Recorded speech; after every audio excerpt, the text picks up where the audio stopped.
మత్తయి సువార్త 5వ అధ్యాయము 9వ వచనంలో సమాధానపరచువారు ధన్యులు, వారు దేవుని కుమారులు అనబడతారు. వారు దేవుని కుమారులుగా ఎంచబడతారు, దేవుని కుమారులుగా పిలువబడతారు. సమాధానపరచువారు, పీస్ మేకర్స్. సమస్యలు సృష్టించేవాళ్ళు కాదు, సమరము కలుగు చేసేవాళ్ళు, సమరం చేసేవాళ్ళు కాదు, కానీ సమాధానపరచువారు, శాంతి స్థాపకులైన వారు ధన్యులు అని దేవుని వాక్యంలో, లేదా వాడుక భాష బైబిల్లో శాంతిని స్థాపించేవాళ్ళు కావాలి. శాంతి దూత అని పేరు పెట్టుకోమని కాదు, పేరు పెట్టుకున్న వాళ్ళు ధన్యులని కాదు. సమాధానపరచువారు ధన్యులు, వారు దేవుని కుమారులు. దేవుని కుమారులకు కొన్ని లక్షణాలు ఉన్నాయి. దేవుడు ఏ విధంగా శాంతము కలిగిన వాడో, దీర్ఘశాంతము కలిగిన వాడో, దేవుని బిడ్డలు కూడా దీర్ఘశాంతము కలిగిన వారు కనుక వాళ్ళు సమాధానపరుస్తారు. అనగా వాళ్ళు అడ్డుగోడలు కట్టేవాళ్ళు కాదు, కానీ వాళ్ళు వారధులు వంతెనలు కట్టేవాళ్ళు, అనగా కలిపేవాళ్ళు. Piece makers.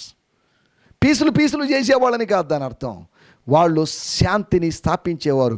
సమస్త జ్ఞానమునకు మించినటువంటి దైవ సమాధానాన్ని వాళ్ళు పొందుకొని ఇతరులకు పంచేవాళ్ళు, వాళ్ళు దేవుని కుమారులు. కాబట్టి దేవుని కుమారులుగా శాంతిని స్థాపిస్తూ సమాధాన పరుస్తూ ముందుకు సాగడానికి ప్రభువు మనకు సాయం చేయను.